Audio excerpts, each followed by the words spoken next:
मेरा झोला कहाँ ले जा रहे हो? छोटे बात। मेरी ईंट मुझे वापस दे दो।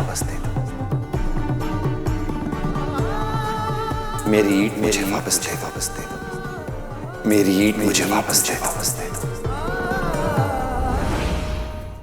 धार्मिक वीडियो सबसे पहले देखने के लिए हमारे चैनल को सब्सक्राइब करें और बेल आइकन दबाएं।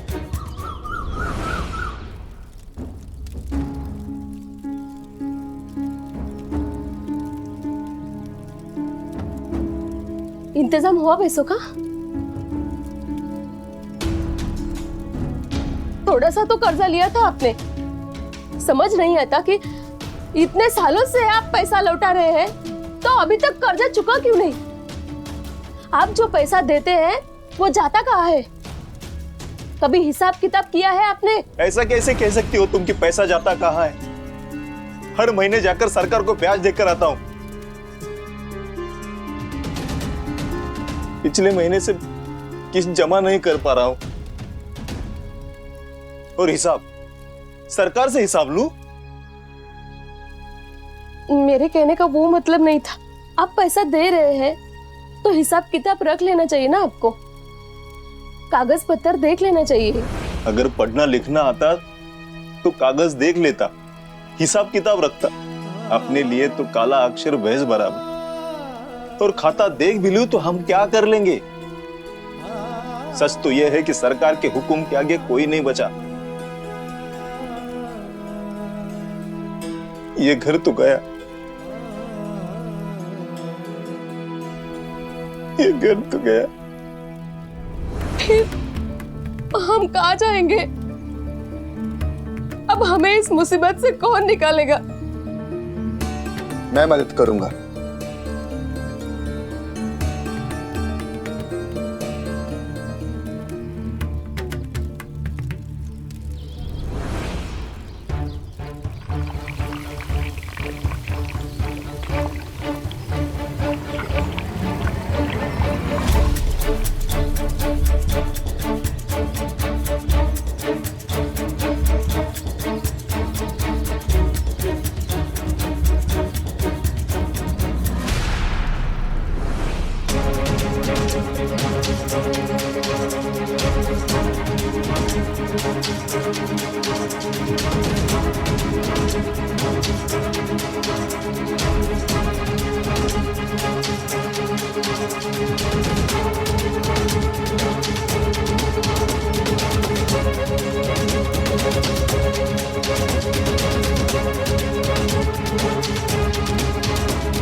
मुझे पता है मुनीर जी कि वो 1 रुपया भी नहीं कमा पाया होगा।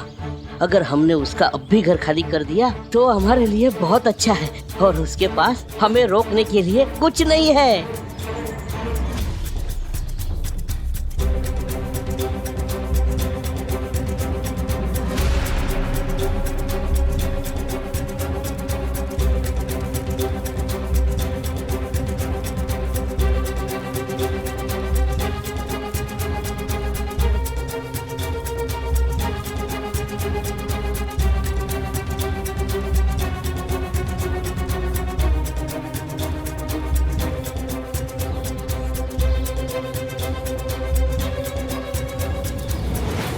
ए कर्जखोर, बाहर निकल के पैसे दे वरना घर खाली कर। तेरी तो किस्मत का दरवाजा बंद हो चुका है, अब देख हम क्या करते हैं। आप लोग किसी भी तरह उन लोगों को बाहर रोकने की कोशिश कीजिए। मुझे सारा हिसाब किताब करने में थोड़ा और समय लगेगा। बाहर निकल नहीं तो दरवाजा तोड़ देंगे।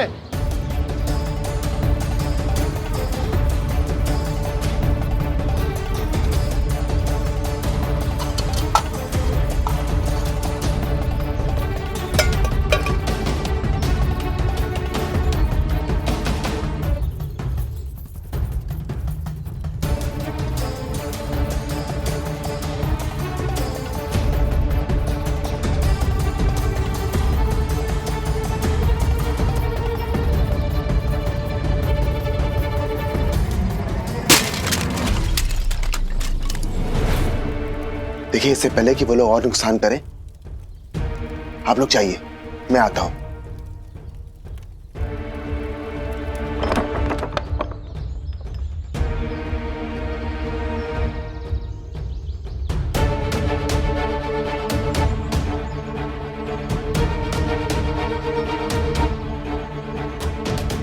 बड़ा होशियार बनता है तू। चल पैसे निकाल। पैसे तो नहीं है।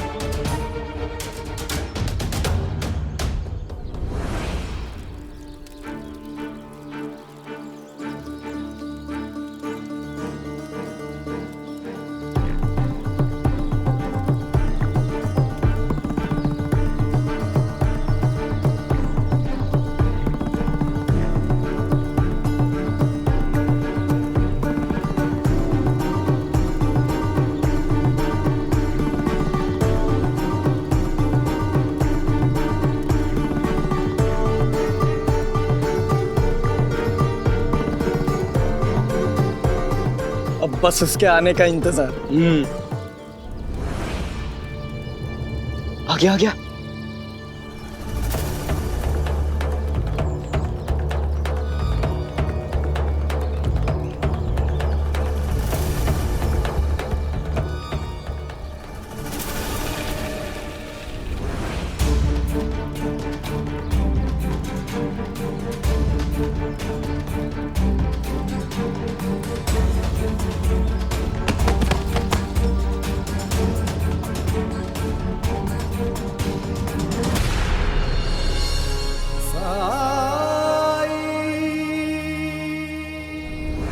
मुझे थोड़ी मोहलत दे दीजिए।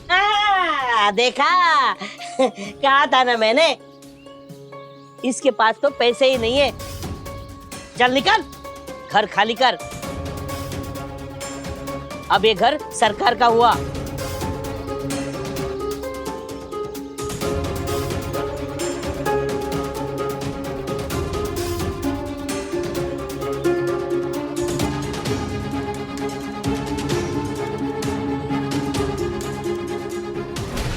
अंदर क्या देख रहा है? अपनी जरूरत का सारा सामान निकालकर पहले तुझे निकल जाना चाहिए था, लेकिन तूने ऐसा किया ही नहीं। अब जो भी घर में है वो भी सब सरकार का है।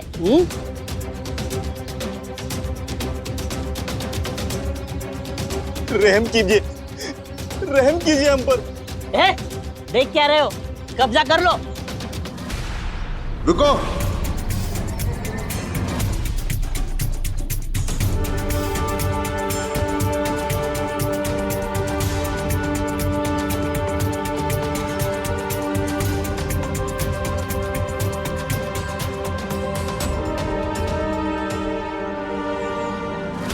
अरे रे, ये क्या चक्कर है? अध्यापक जी, सबके घरों में घुसे रहते हो आप।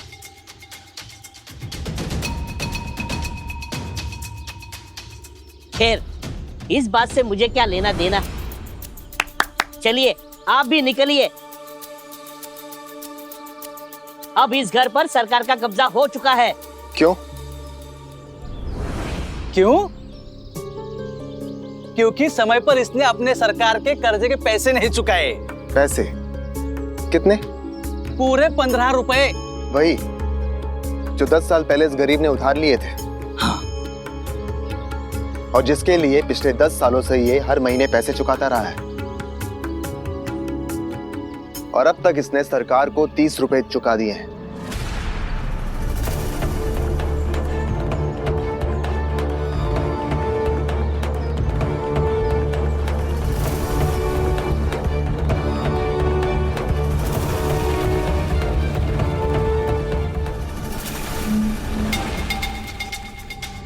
कोई भी कहेगा और हम मान लेंगे? अध्यापक हो, बच्चों को पढ़ाओ, हमें नहीं। चलिए जाइए यहां से। जरूरत तो आप लोगों को भी है पढ़ने की। और ये मैं नहीं, मेरे हिसाब बोल रहे हैं।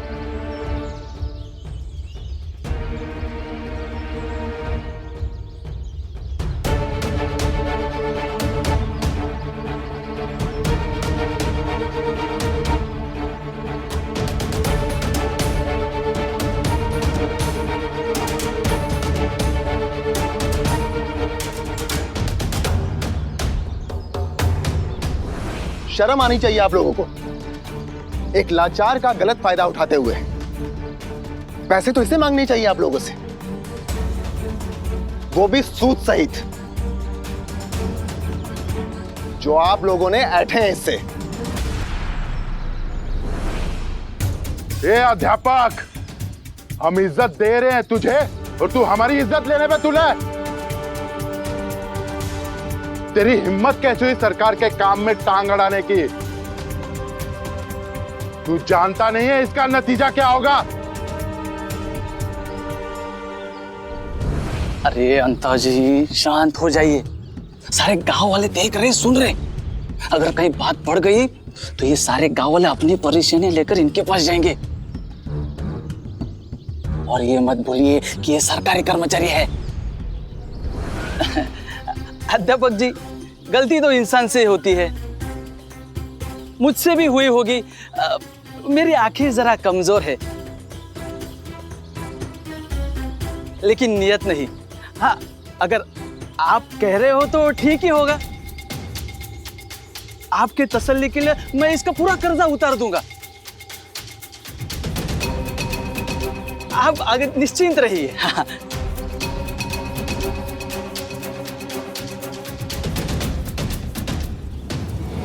अरे वाह, इतने सालों में पहली बार कुलकर्णी सरकार के आदमी को हार मानते हुए देखा है। ये तो हमारे लिए शुभ संकेत है। लगता है कुलकर्णी सरकार के दिन अब भरने वाले हैं।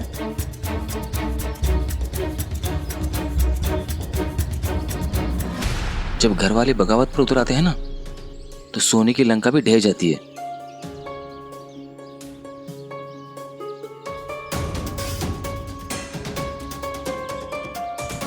फिर कुलकर्णी सरकार किस खेत की मूली है? मतलब मैं समझा नहीं। किस दुनिया में रहते हो तुम?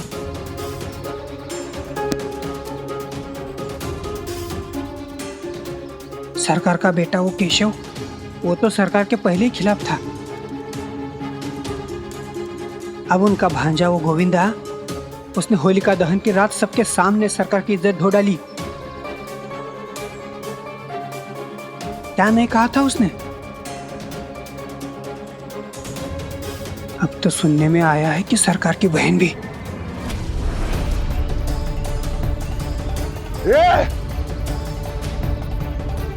क्या बक रहा है तू सरकार के बारे में?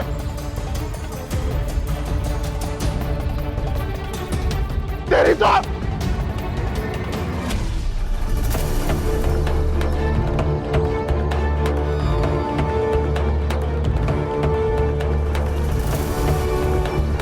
ये कुलकर्णी वाड़ा नहीं है।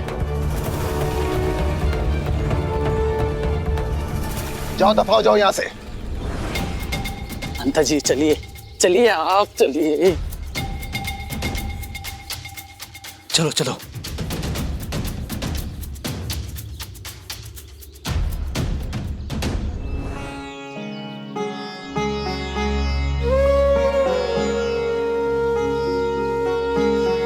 अध्यापक जी, आपने आज जो मेरे लिए किया है उसे मैं जिंदगी भर याद रखूंगा। मुझे नहीं लगता आपके ये एहसान मैं कभी चुका पाऊंगा। मैंने आपके ऊपर कोई एहसान नहीं किया है, मैंने सिर्फ मदद की है आपकी। क्योंकि परिवार के लिए घर की अहमियत क्या होती है ये मैं अच्छे से जानता हूं। और इंसान सब कुछ अपने परिवार के लिए करता है और परिवार से बढ़कर कुछ नहीं होता।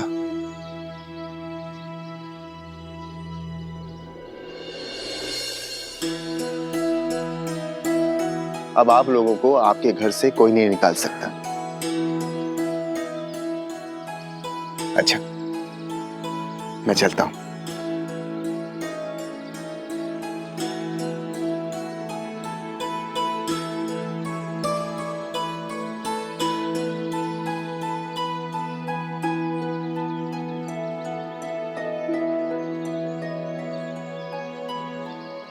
ऐन वक्त पर किसी फरिश्ते की तरह आकर अध्यापक जी ने हमें बेघर होने से बचाया।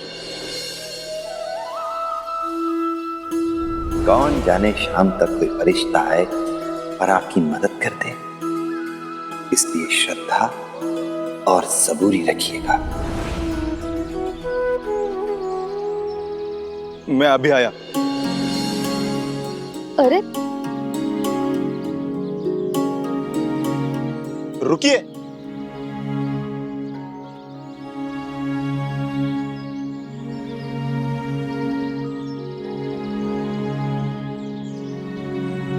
आपने थोड़ी देर पहले जो काम बताया था वो मैं करूंगा। देखिए, मजबूर होकर या एहसानमंद होकर कोई फैसला मत लीजिए आप। नहीं अध्यापक जी, आज पहली बार कोई काम किसी मजबूरी के बिना कर रहा हूं। मैंने स्वे इच्छा से यह फैसला लिया है कि आज से मैं विधवाओं का मुंडन नहीं करूंगा। पक्का?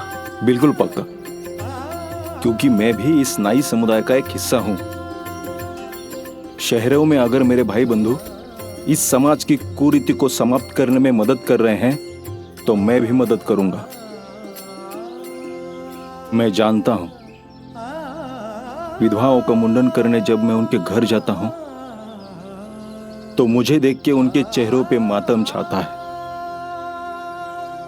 और सर मुंडाने के बाद यकीनन वो अंदर ही अंदर रोती होंगी, उनको दुख होता होगा, और मैं किसी को भी दुख पहुंचाना नहीं चाहता।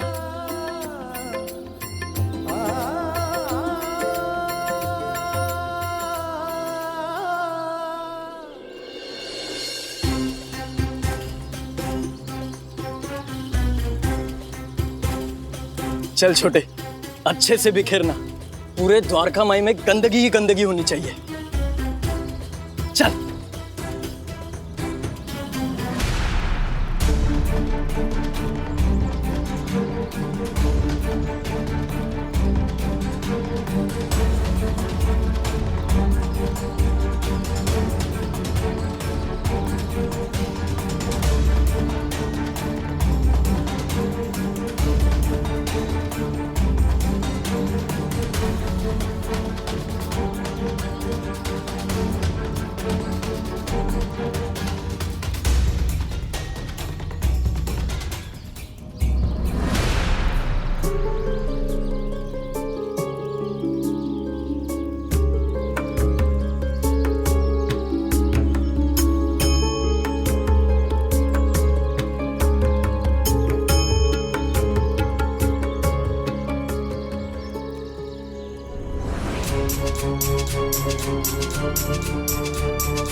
साई, मुझे पता है आप गुस्सा होंगे, लेकिन हम तो मजाक कर रहे थे।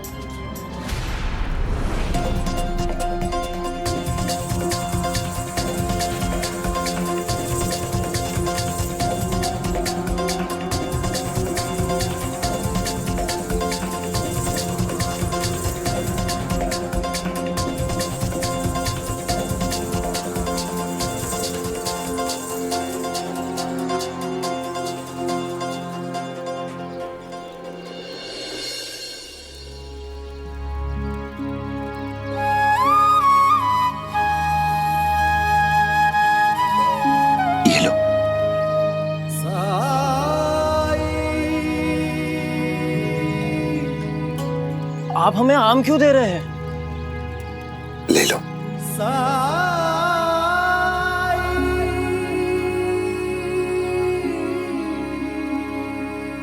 जो तुम्हारे पास था वो तुमने मुझे दिया, और जो मेरे पास है वो मैं तुम्हें दे रहा हूं।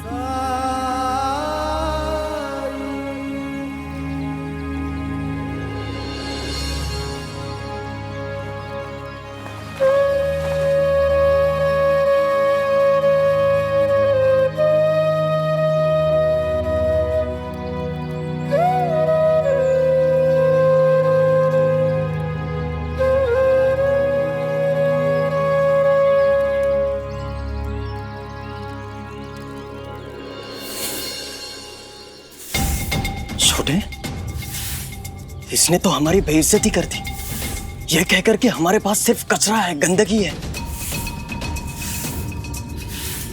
पर दादा, हम साईं को गुस्सा कैसे दिलाएंगे?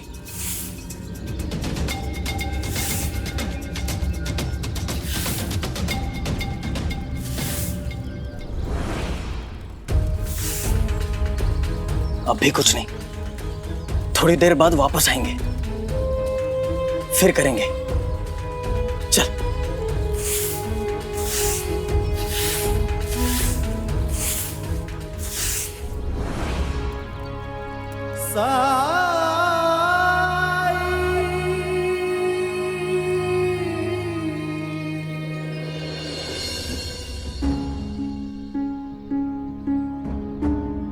गोविंदा, आ जाओ बेटा, खाना खा लो, आओ।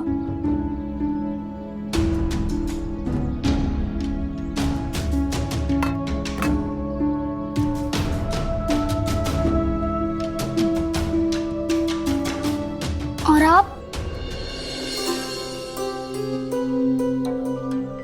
मैं खा चुकी। वही बेस्वाद खाना, मुझे पता है आपने कुछ नहीं खाया है।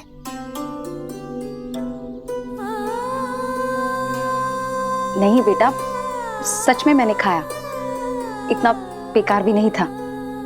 लो।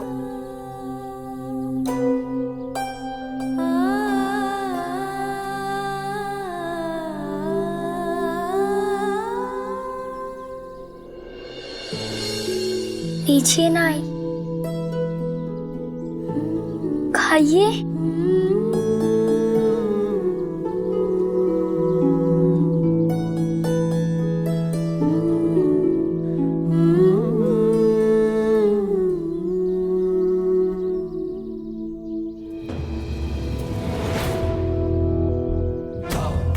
रुक्मिणी!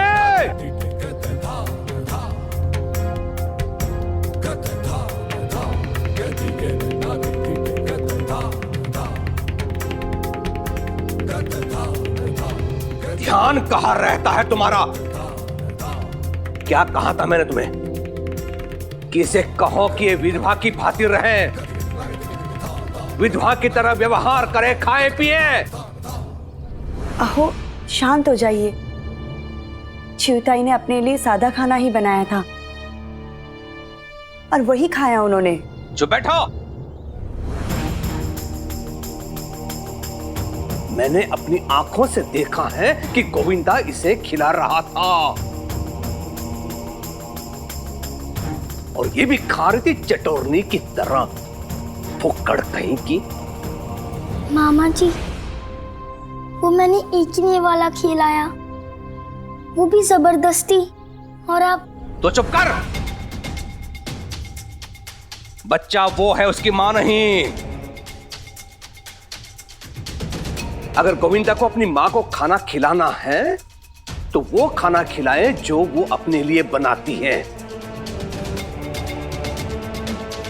तुम दोनों की ये अंतिम चूक है, जो मैं क्षमा कर रहा हूं, लेकिन इसके उपरांत नहीं।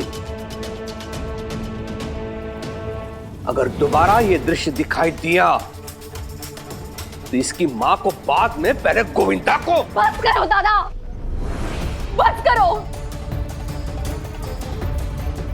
क्या हमेशा धमकाते रहते हो?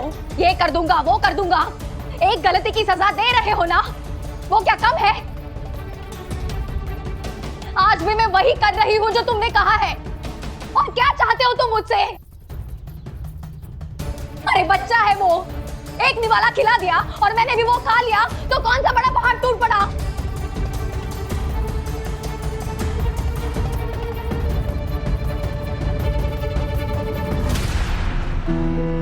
इतना बड़ा दुस्साहस तुम मुझसे प्रश्न कर रही है? मुझसे? सच कहा है? घोर कलयुग, घोर कलयुग। सच कहा है? बेटी को अगर घर में बसाए ना तो 3 वंशों का सत्यानाश होता है। एक उसका, दूसरे उसके ससुराल का और तीसरे मायके का।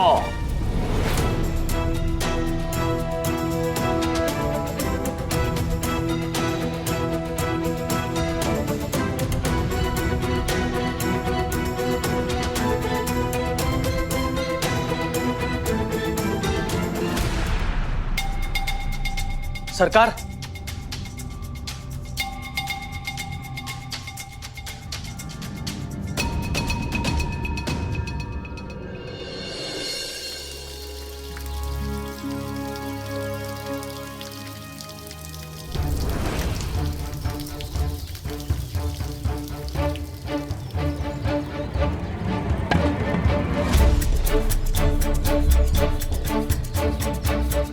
मेरा झोला कहाँ ले जा रहे हो?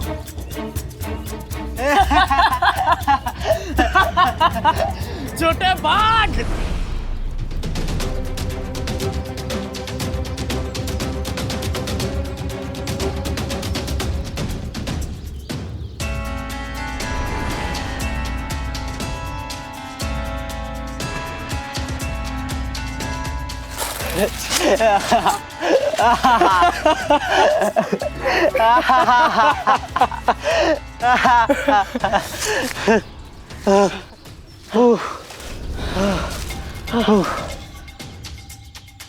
वो साई हमें गांव में ढूंढ रहा होगा। चलो इस झोले में देखते हैं क्या क्या खजाना है। हाँ है ना?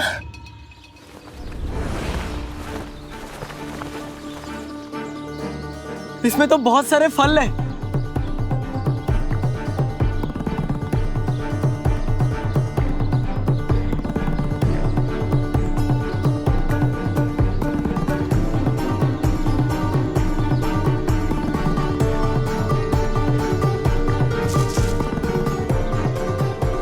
मजा आ गया। हाँ चलो भी इस झूले को छुपाते हैं। हाँ चलो चलो चलो।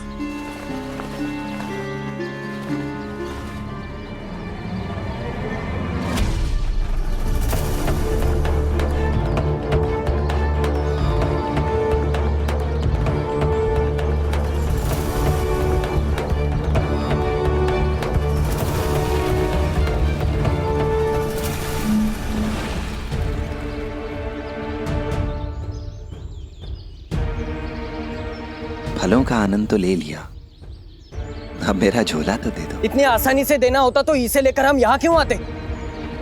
चल।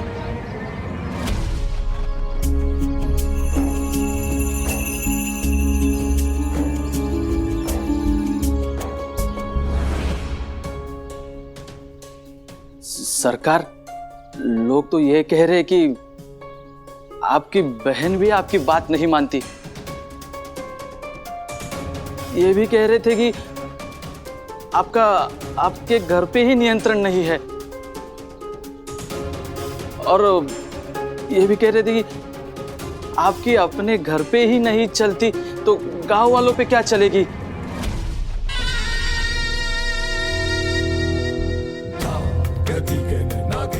हरिओम हरिओम।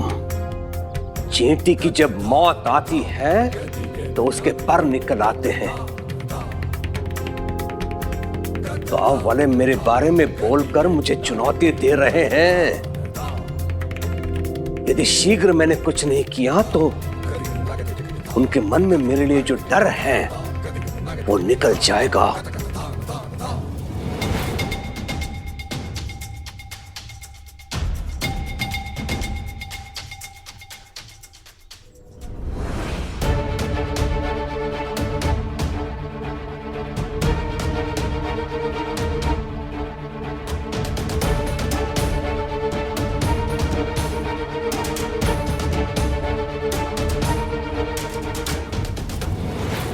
इतिहास रहा है कि घर के भेदियों ने ही लंका ढाई है। जयचंद और मीर जाफर को अगर समय रहते कुचल दिया जाता तो आज इतिहास कुछ और होता, किंतु वो चूक मैं नहीं करने वाला। भेदियों को पाठ पढ़ाना ही होगा, और क्यों तुझे सबके सामने पाठ पढ़ाऊंगा ताकि शिरडी वालों के मन में यह डर बैठ जाए कि जब सरकार अपनी बहन को कठोर दंड दे सकते हैं तो उनके साथ क्या करेंगे।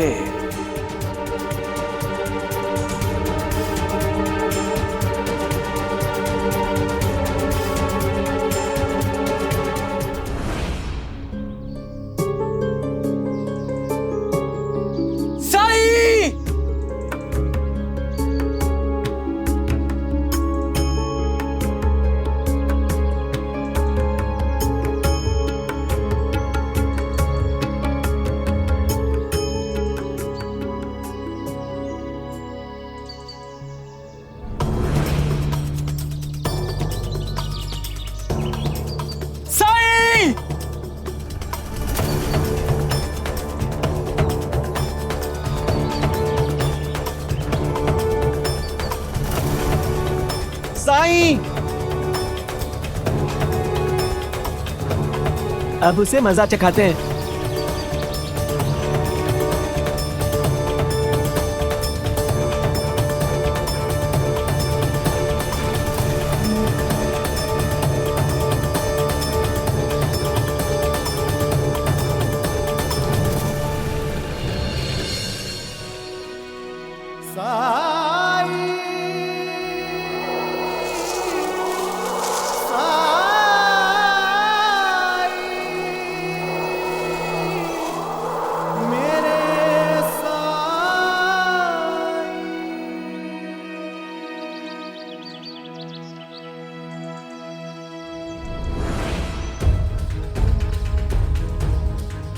ये साई उस नुकीले पत्थर से बच कैसे गया? अब तो मुझे मेरा झोला दे दो।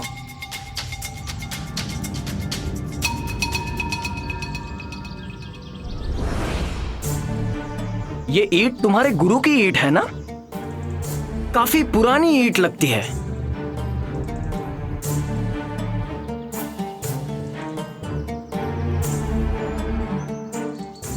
इसे तो बहुत संभाल के रखना होगा।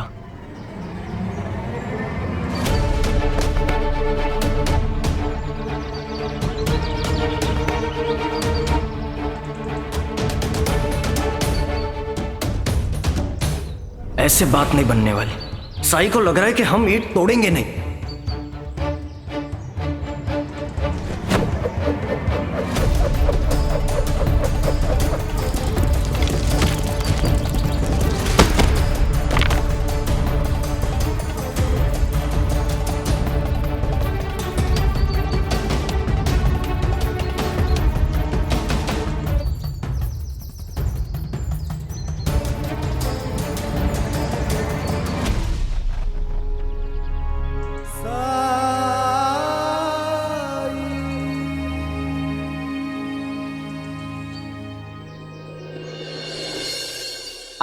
आप वहां कैसे आए?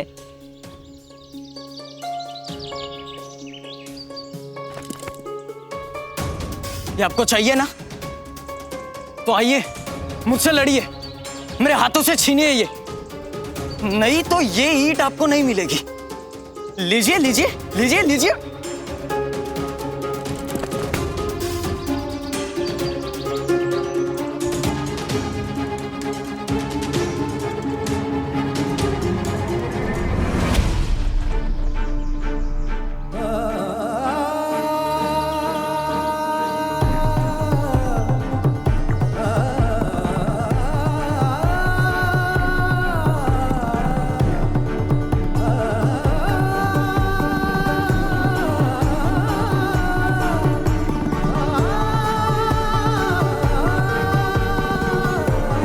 मेरी ईंट मुझे वापस दे दो।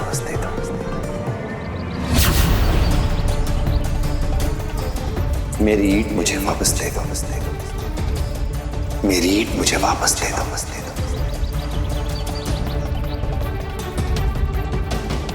मुझे मेरी ईंट वापस दे दो। मेरी ईंट मुझे वापस दे दो।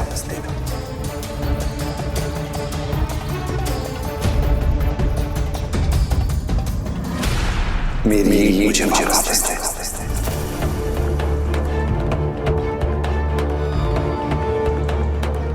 मेरी ईंट मुझे वापस दे दो। मेरी ईंट मुझे वापस दे दो। मेरी ईंट मुझे वापस दे दो।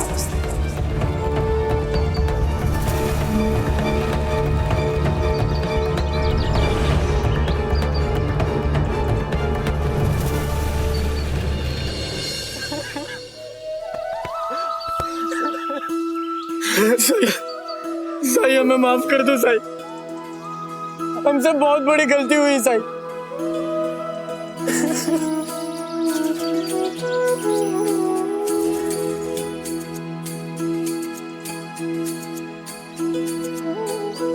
मेरी ईंट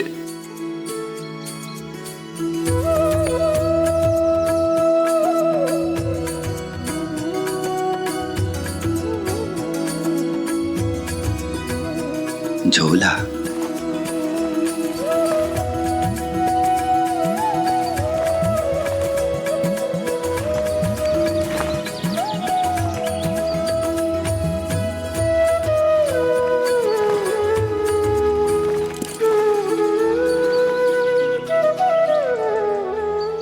शुक्रिया। रुकिए साई, आप हमें डांटना क्यों नहीं चाहते? तुम्हें डांटने फटकारने से मुझे क्या मिलेगा? क्या उससे कीचड़ साफ हो जाता या कचरा साफ हो जाता? उससे किसी को डांटने फटकारने से न केवल उसका अपमान होता है बल्कि डांटने वाले का स्वास्थ्य भी खराब होता है, नुकसान पहुंचता है स्वास्थ्य को। और जब हम इस बात को जानते हैं तो गुस्से का त्याग कर देना ही बेहतर है। साई, हम दिल से माफी मांगते हैं साई।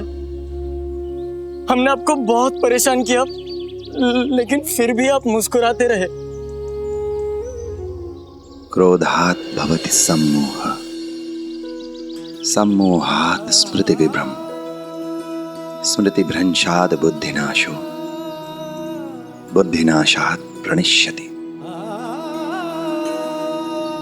अर्थात क्रोध मनुष्य का सबसे बड़ा शत्रु है और क्रोध ही मनुष्य के विनाश का कारण बनता है। फिर लोग क्रोध क्यों करते हैं साई?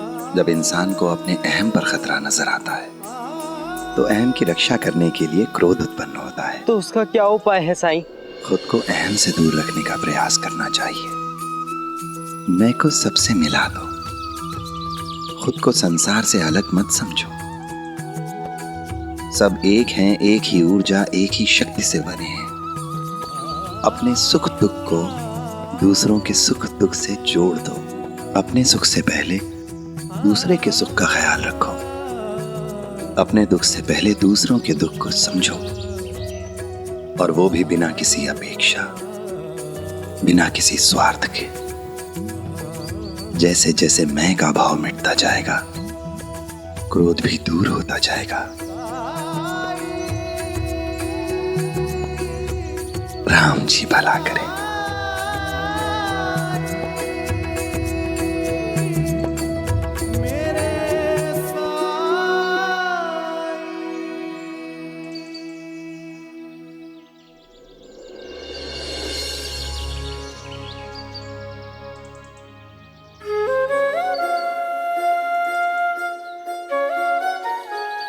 बड़ापन दिखाकर इंसान बड़ा बनता है, लेकिन जब वो दूसरों के सामने खुद को बड़ा दिखाने की कोशिश करने लगता है, बड़ा जताने की कोशिश करने लगता है, तो अक्सर वो बड़ी गलतियां कर जाता है। और जब तक उसे इस बात का एहसास होता है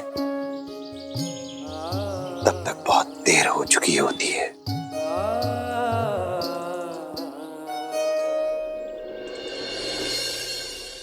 छोड़ दो मुझे, मेरा हाथ छोड़ो दादा। छोड़िए दादा, तुम कहाँ ले जा रहे हो मुझे? जी, कहाँ लेकर जा रहे हैं आप? ये क्या कर रहे हैं? मेरे सामने से हट जाओ रुक्मिणी, आज मुझे कोई नहीं रोक सकता। चल। सुनो सुनो सुनो, कुलकर्णी सरकार ने सभी गांव वालों को अपने वाड़े के बाहर जमा होने का फरमान जारी किया है। नाफरमानी करने वालों को सजा दी जाएगी। सुनो सुनो सुनो,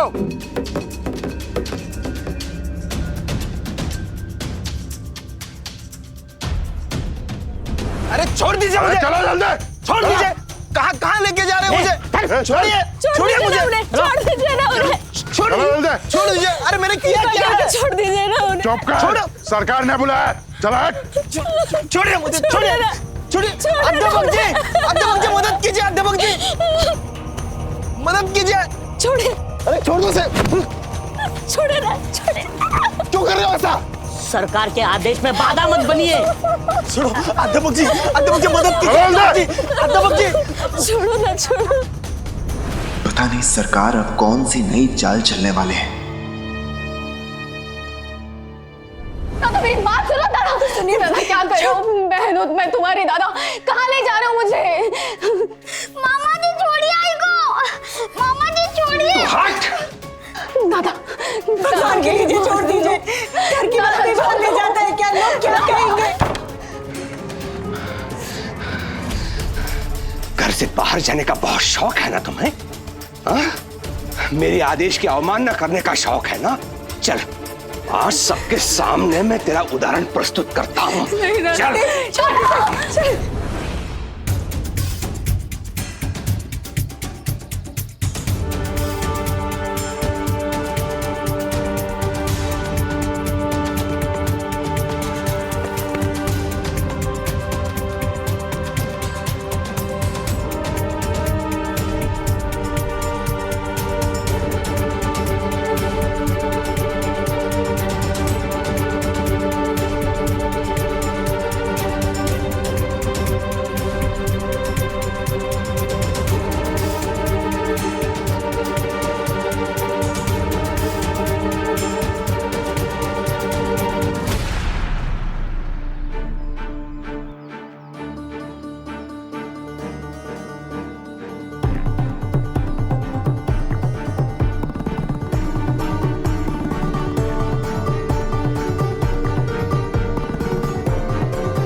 क्या हुआ होगा? ये सरकार अपनी बहन के साथ में ऐसे क्या करने वाले हैं? और उस नाई को पकड़कर क्यों लाया गया? हाँ, शिरडी वासियों, शिरडी पर बहुत बड़ा संकट मंडरा रहा है। हमारी संस्कृति, हमारे रीति रिवाज, हमारी परंपरा दांव पर लगाई गई है। कुछ लोग सामाजिक जड़ों को खोखला करने का प्रयास कर रहे हैं।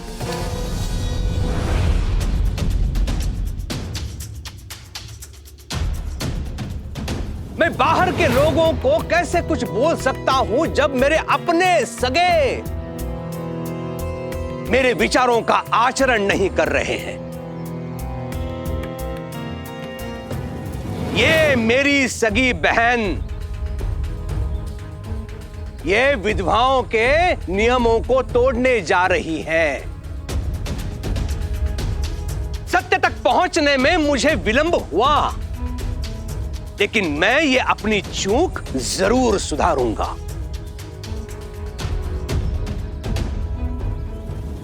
शिरडी के बाहर क्या हो रहा है, इसकी चिंता करने की मुझे कोई आवश्यकता नहीं है। विधवाओं के उत्थान के नाम पे लोग नियम को पारित कर सकते हैं, विरोध कर सकते हैं।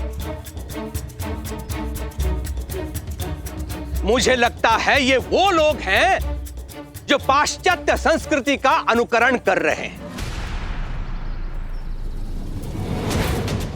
आधुनिकता के नाम पे ये लोग आंखें मूंद लेते हैं, लेकिन कुलकर्णी सरकार ऐसा नहीं कर सकते।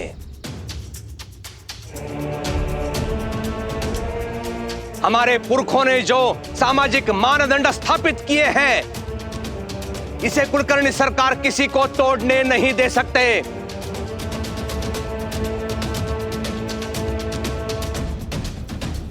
यदि कुछ लोगों को संदेह है तो मैं उन्हें आश्वस्त करना चाहता हूं कि आज भी शिरडी में मेरा आदेश सर्वोपरि है। मेरे होते हुए रीति रिवाजों के साथ खिलवाड़ करने का अधिकार किसी को नहीं है, चाहे वो मेरा सगाई क्यों ना हो, मेरा घर का सदस्य क्यों ना हो। अगर कोई ऐसा करता पाया गया तो मैं ये सुनिश्चित करूंगा कि उसे दंड मिले। कथनी और करनी में अंतर ना रहे, इसलिए अपने घर से आरंभ करके उदाहरण प्रस्तुत करना चाहता हूं सबके सामने। ये मेरी विधवा बहन वैधव्यता के नियमों को तोड़ने का अपराध किया है, इसलिए मैं इसे दंडित करूंगा।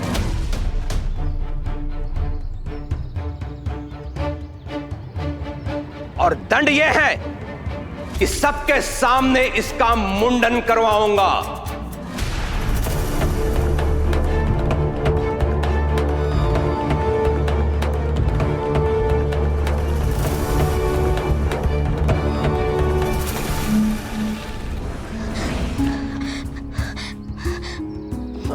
मामा जी, आई का मुंडन मत कीजिए। उन्हें अच्छा नहीं लगता है कि कोई उनका मुंडन होते देखे। इतने सालों से उन्होंने मुझे कभी नहीं देखने दिया है। सबके सामने उनका मुंडन मत कीजिए।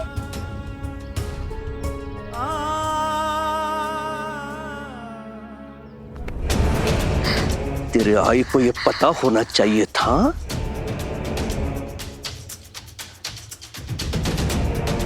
कि विधवाओं के संस्कार उनके जीवन को सुखमय बनाने के लिए नहीं होते हैं, बल्कि ये स्मरण दिलाने के लिए होते हैं कि पति के मृत्यु के पश्चात वो किसी भी सुख साधन की अधिकारी नहीं होगी।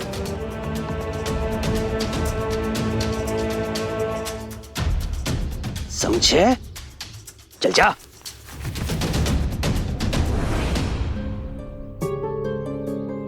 सरकार ये गलत है।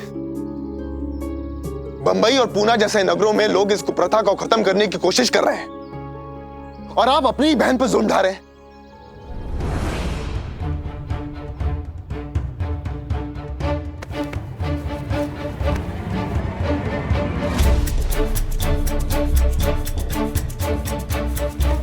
कहां कोई क्या करता है उससे मुझे कोई लेना देना नहीं है।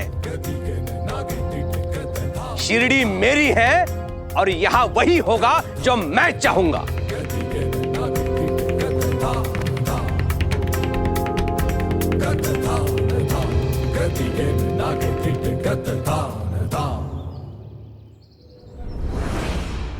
गोविंदा की आई की मदद अब सिर्फ एक ही व्यक्ति कर सकता है, लेकिन वो है कौन?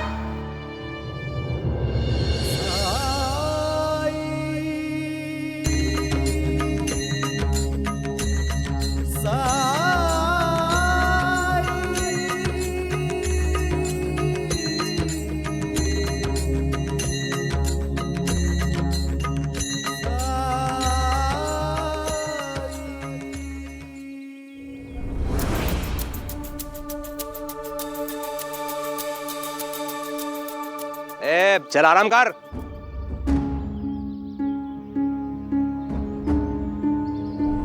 मैंने स्वयं इच्छा से यह फैसला लिया है कि आज से मैं विधवाओं का मुंडन नहीं करूंगा। पक्का? बिल्कुल पक्का।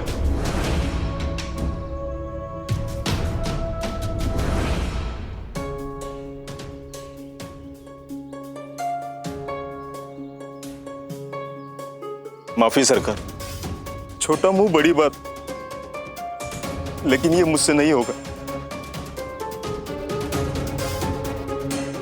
मैंने सौगंध ली है कि मैं विधवाओं का मुंडन नहीं करूंगा।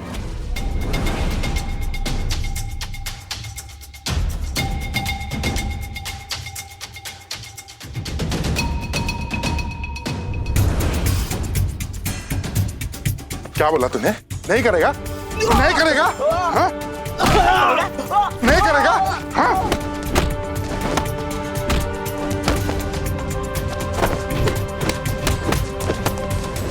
नहीं करेगा?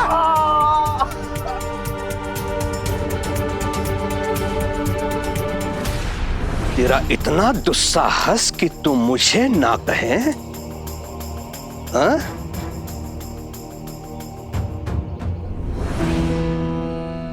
क्या तू सच में मुझे शत्रु बनाना चाहता है? हाँ? कहीं ऐसा तो नहीं होगा कि जिस घर को पाने में तू सफल रहा उस घर में रहने के लिए कोई बचे ही ना?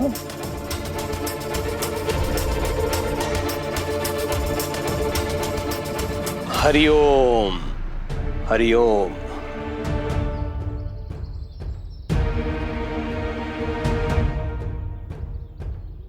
नहीं सरकार, मैं मुंडन करने के लिए तैयार हूं।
ए मूर्ख, समय क्यों व्यर्थ कर रहा है? चल मुंडन कर। साई, मेरी मदद कीजिए साई।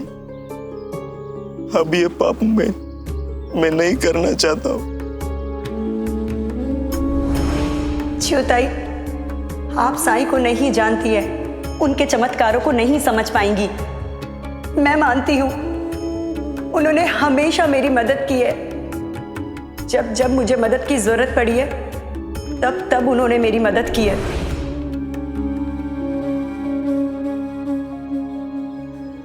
गोविंदा, साई ने दिया है तुम्हारे लिए। साई?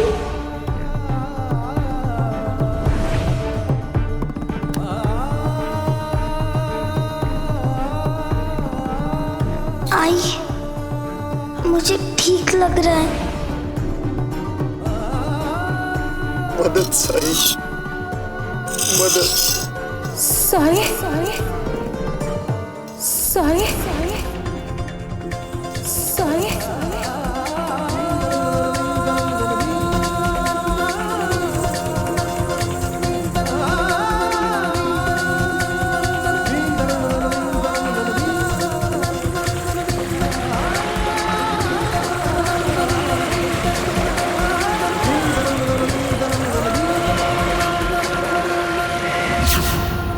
क्या मैंने वही सुना जो इसने कहा? यदि हाँ, तो च्यू ने उस पाखंडी भिखारी का नाम क्यों लिया? वो फकीर यहाँ आया है क्या?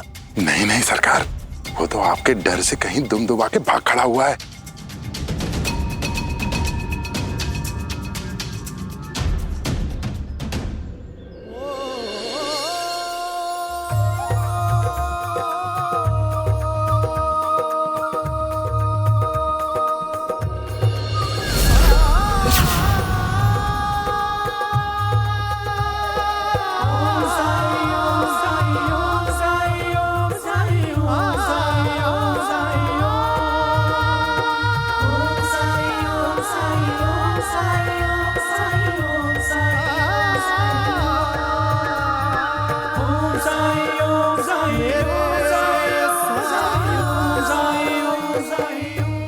मूर्ख, देख क्या रहा है तब से? तू आरंभ करता है या तेरे साथ अंता पंता आरंभ करे?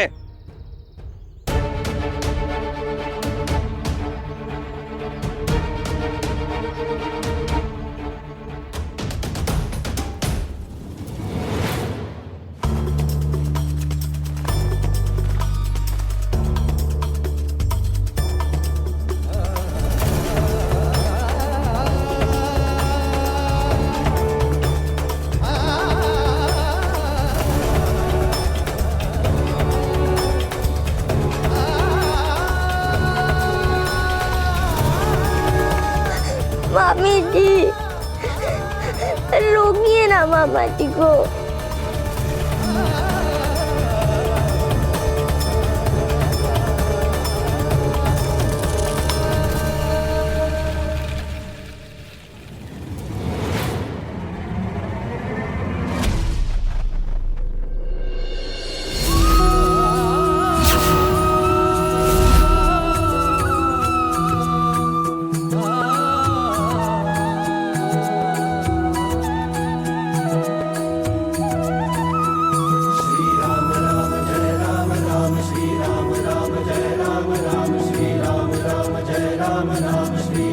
ये कैसे संभव है? बाल वापस कैसे आ गए?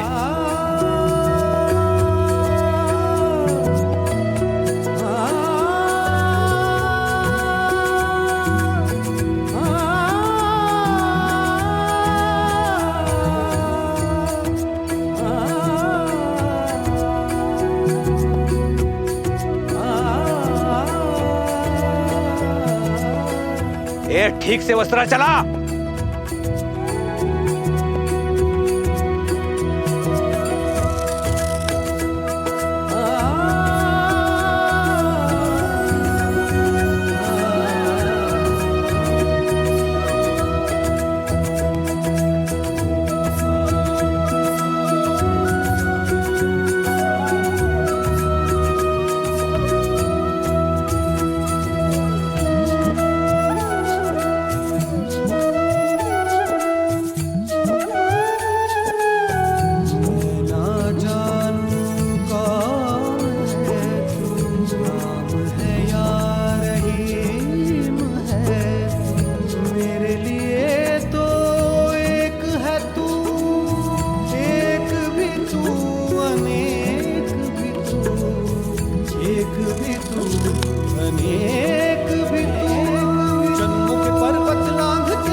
हरिओम, ये हो क्या रहा है? ये साई का ही चमत्कार है।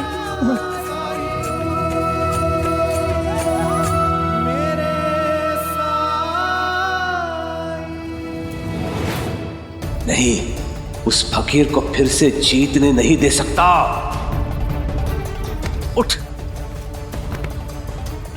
सब तेरे कारण हो रहा है। हजामत करता है, थारा वाला उस्तरा लेकर नहीं आ सकता।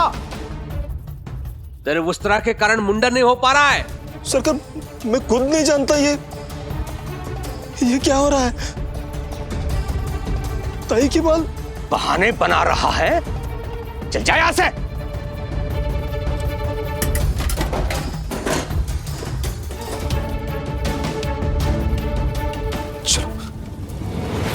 हरिओम, उस नाई की करनी को भूल जाइए। मैं अभी भी अपने निर्णय पे अटल हूं। मैं आप लोगों को स्पष्ट करना चाहता हूं कि शिरडी में हमारी संस्कृति, हमारी परंपरा, हमारे रीति रिवाज को पूरी निष्ठा के साथ, धार्मिकता के साथ निभाया जाएगा। इससे कोई अछूता नहीं रहेगा, कोई अपवाद नहीं होगा।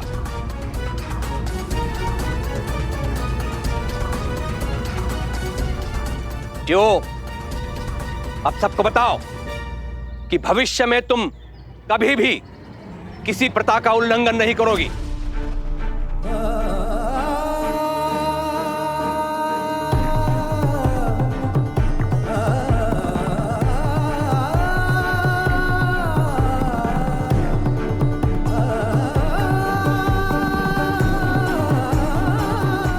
जो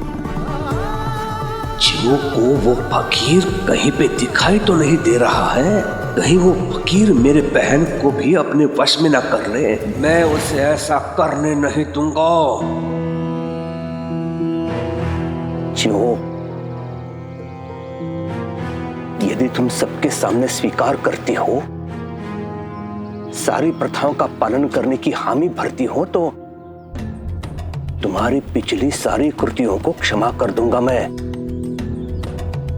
यही अवसर है अपने पाप धोने का।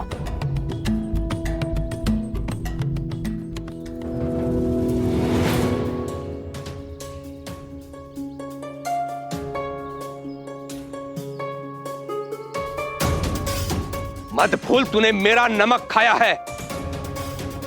मेरे उपकार है तुझ पर। तुझे और तेरे बेटे को आजीवन पोषित करता आया हूं मैं। तेरा रोम रोम मेरा ऋणी है। आज आभार प्रकट करने का अच्छा मौका है। चू बोल दे। तेरा ये मौन आजीवन तुझे बोलने योग्य रहने नहीं देगा।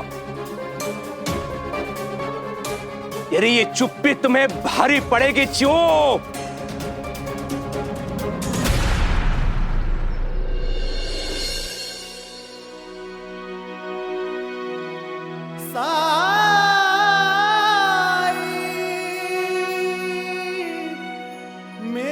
राम जी भला कर।